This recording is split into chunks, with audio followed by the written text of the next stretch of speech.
Oi, pessoal. Meu nome é Dani Lousada. Seja bem-vindo ao canal Terminal. Você que é novo aqui, se inscreva no canal, deixe aí seu like. E o vídeo de hoje nós vamos falar sobre a invisibilidade de quem cuida. Roda a vinheta!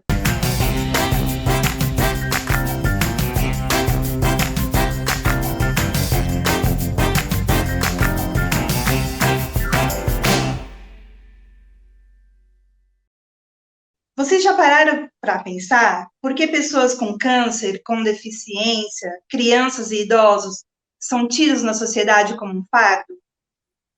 Mais de 85% das profissionais que ocupam um cargo de cuidadora ou de auxiliar de enfermagem são do sexo feminino.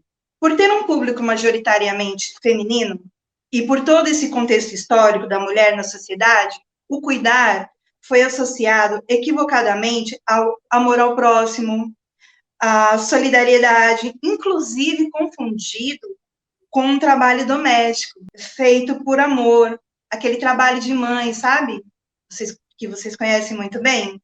É importante entender que o trabalho do cuidado doméstico, ele é fundamental, mas é invisível historicamente.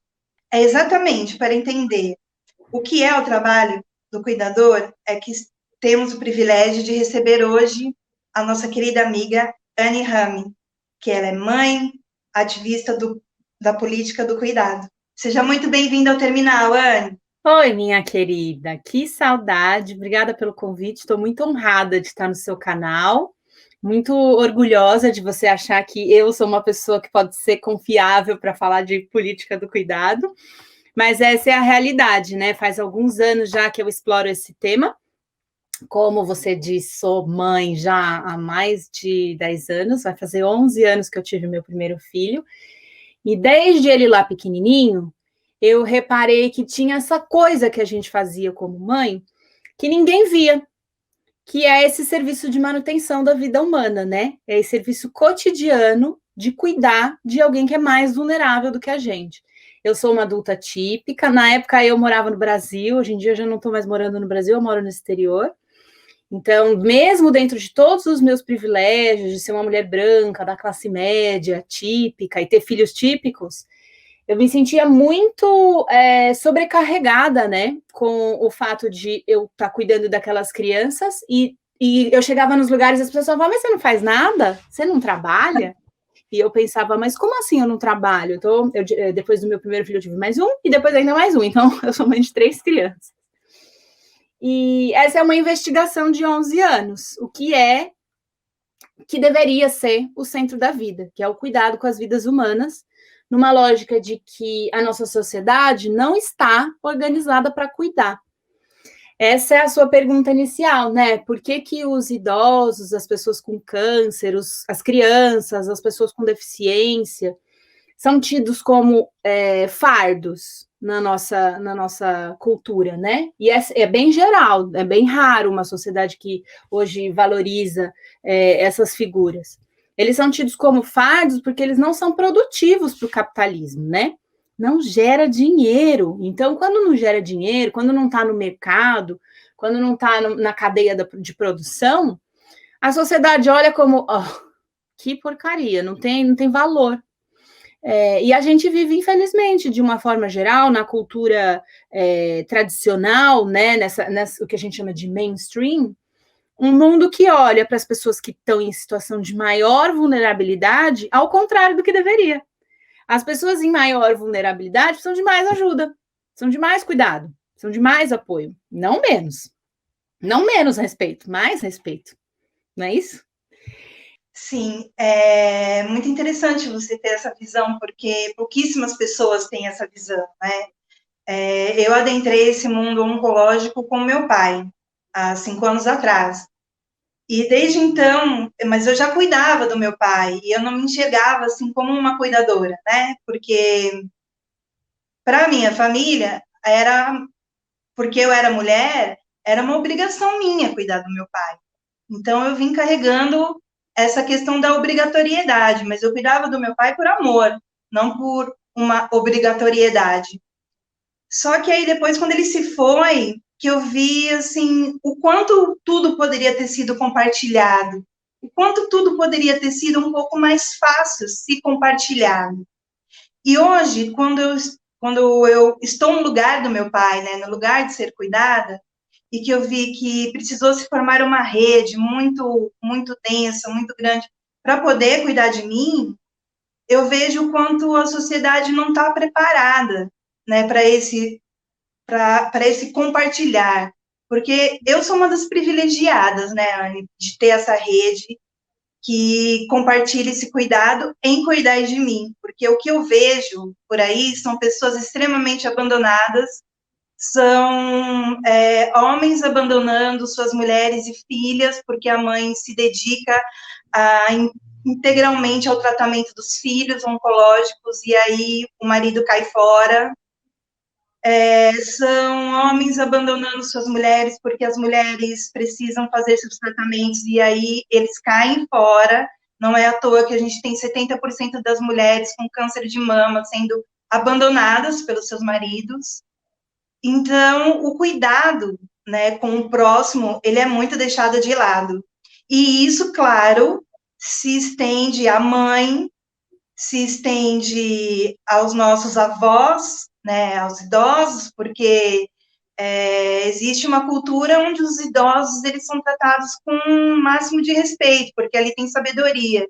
Eu sempre olhei para os meus avós com muita admiração, porque eu sabia que ali tinha história, eu sabia que ali estava a minha raiz.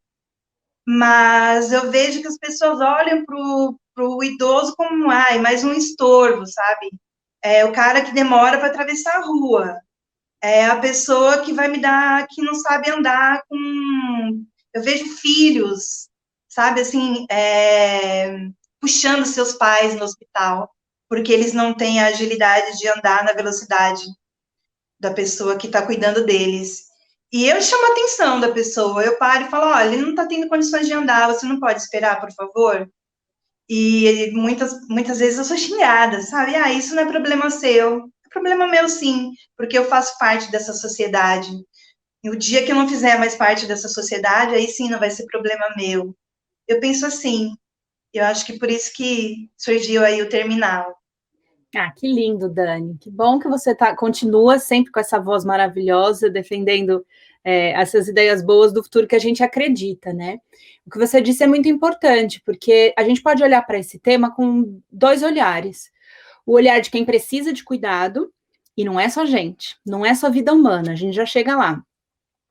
E também o olhar de quem oferece esse cuidado, que é esse cuidador, essa profissão, vou colocar entre aspas, cuidador. Se a gente for olhar como as coisas se organizam no mundo, a gente está estruturado de um jeitinho que é necessário muito trabalho para manter o mundo que a gente vive.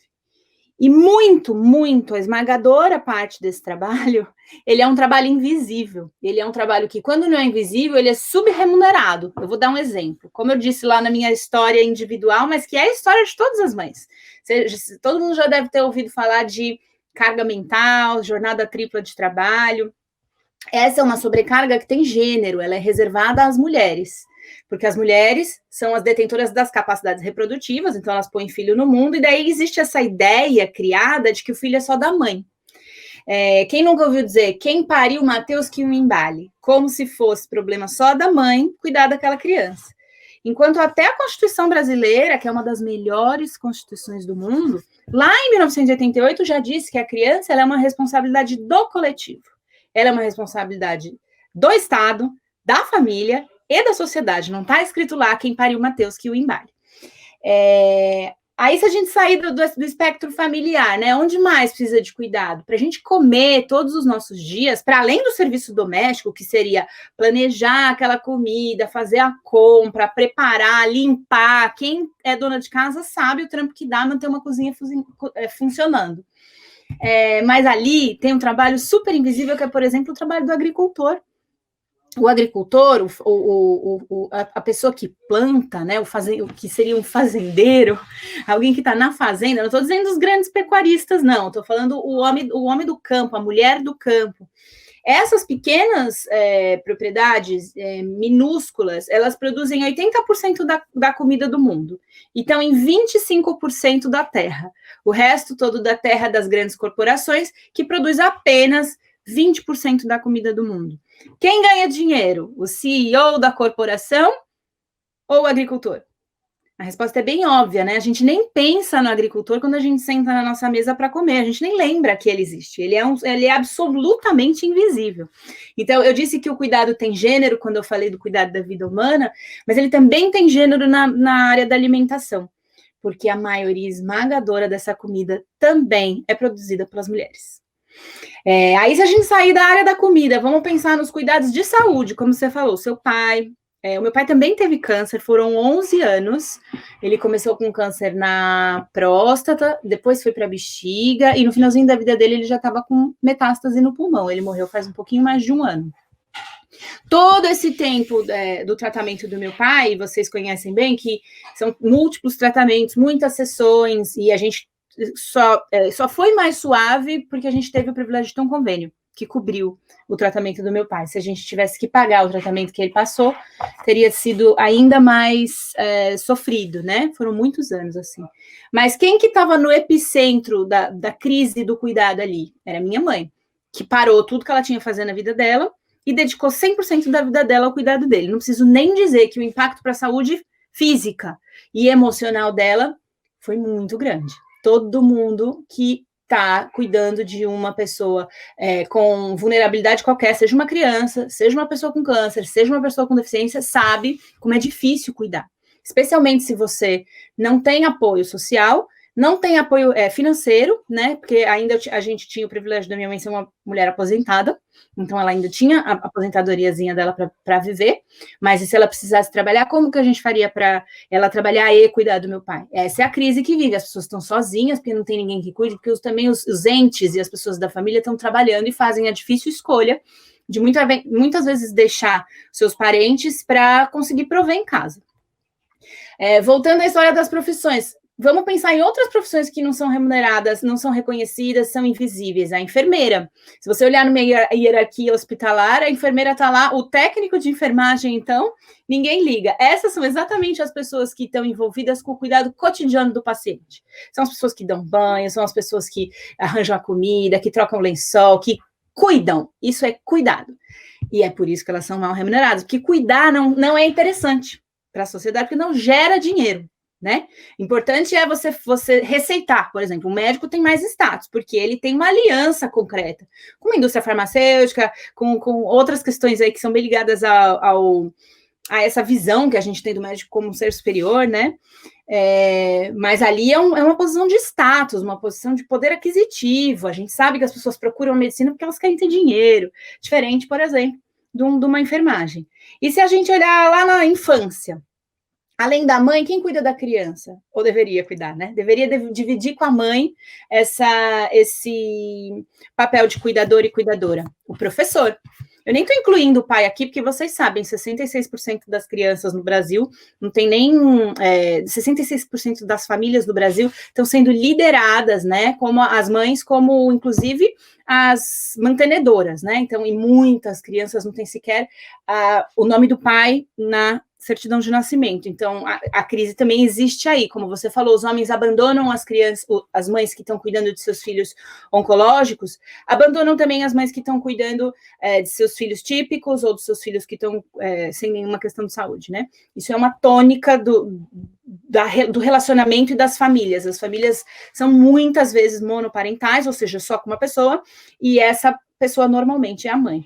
Mas voltando lá, se a gente divide cuidado com a escola, o professor e a professora, eles têm que ser um cuidador também. E adivinha o quê? Professor e professora ganha bem no Brasil? Não. É outra profissão subvalorizada. Por quê? Porque cuida de criança, e criança não vale nada.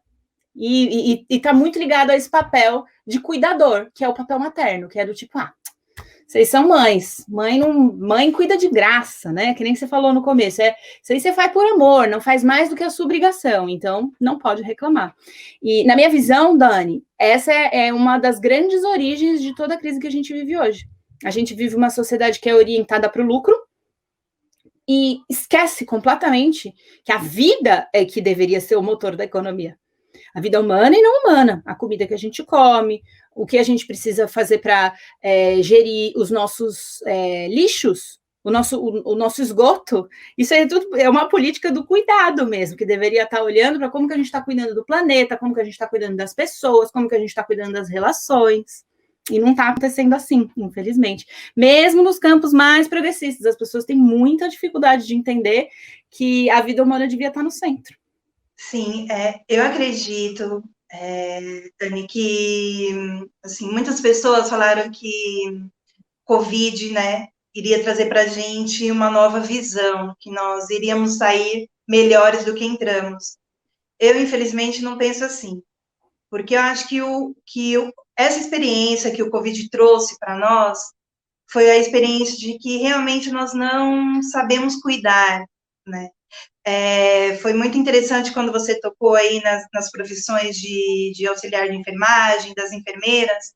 Elas são as que estão mais na linha de frente, são elas que cuidam da gente. Você sabe que quando eu fui fazer a minha cirurgia no ICESP, todo o meu tratamento ele é feito pelo SUS. Então, quando eu fui fazer a minha cirurgia no ICESP, eu recebi uma revista de contemplação de não sei quantos anos do hospital. E aí eu folheando aquela revista, só tinham homens brancos, médicos, e aí eu falei assim, cadê as mulheres que estão cuidando de mim? Né, que eram mulheres auxiliares de enfermagem, as enfermeiras, mulheres negras, mulheres, cadê as mulheres aqui? E quando elas foram me buscar, né, para que eu pudesse fazer a minha cirurgia, eu estava com a revista na mão, porque eu estava ansiosa, enfim, e perguntei para uma delas. Falei, você se sente contemplada, né, com essa revista aqui? Aí ela falou assim, não sei nem o que te responder. Eu falei, não, né? E aí eu fiz, acho que o meu papel de cidadã, eu escrevi um e-mail para a ouvidoria, falando que aquela revista não representava 80% daquele hospital. Porque 80% daquele hospital, sendo assessoristas de elevador, as mulheres da limpeza, as enfermeiras, quem realmente cuidava da gente, quem estava ali no front com a gente, não eram aqueles homens engravatados, eram aquelas mulheres, e que elas precisavam ter aquele reconhecimento. E eu me senti muito bem, assim, fazendo isso, e comecei a incentivar as pessoas a escreverem lá para a ouvidoria e a reconhecerem essas pessoas como pessoas participantes do nosso tratamento oncológico. Porque realmente foi o que você disse. Muitas pessoas dão valor ao médico, só que antes de chegar ao médico, a gente passa por uma catraca, a gente frequenta um banheiro, a gente muitas vezes é acudida numa sala de enfermagem e o médico não está lá com a gente. Para ser sincera, o médico fica pouco com a gente. Então, nós temos que assim, saber olhar para o nosso todo. E eu acredito que a partir de agora, ou a gente aprende a olhar para o coletivo e a entender que o nós não sou eu, não sou você, não é a minha companheira aqui em casa, não se resume a nós, ou seja, somos todos nós, ou não vai ter saída para ninguém. Né? A gente precisa acreditar mais na agricultura familiar, a gente precisa começar a dar valor para as coisas que estão mais próximas a realmente o que significa nós, e não olhar para cima e achar que nós é tudo que não conseguimos alcançar. Anne, tudo que você falou aqui está muito importante, mas eu quero convidar você para uma segunda parte do nosso programa, para que a gente possa falar sobre o cuidado na morte, e se você acha que existe um cuidado quando as pessoas acham que aquele ente querido vai morrer e existe uma obrigatoriedade nesse cuidado, e o que você acha qual seria a saída aqui para o nosso país sobre relação aos cuidadores. Então, a gente encerra aqui com essa fala incrível da Anne e vamos para a segunda parte do nosso programa. Gente, para você que chegou até aqui, o meu muito obrigada. Não se esqueça de se inscrever no canal, deixar aí seu like. E se você gostou do nosso vídeo, deixa aí seus comentários. E até a segunda parte do nosso vídeo. Um beijo!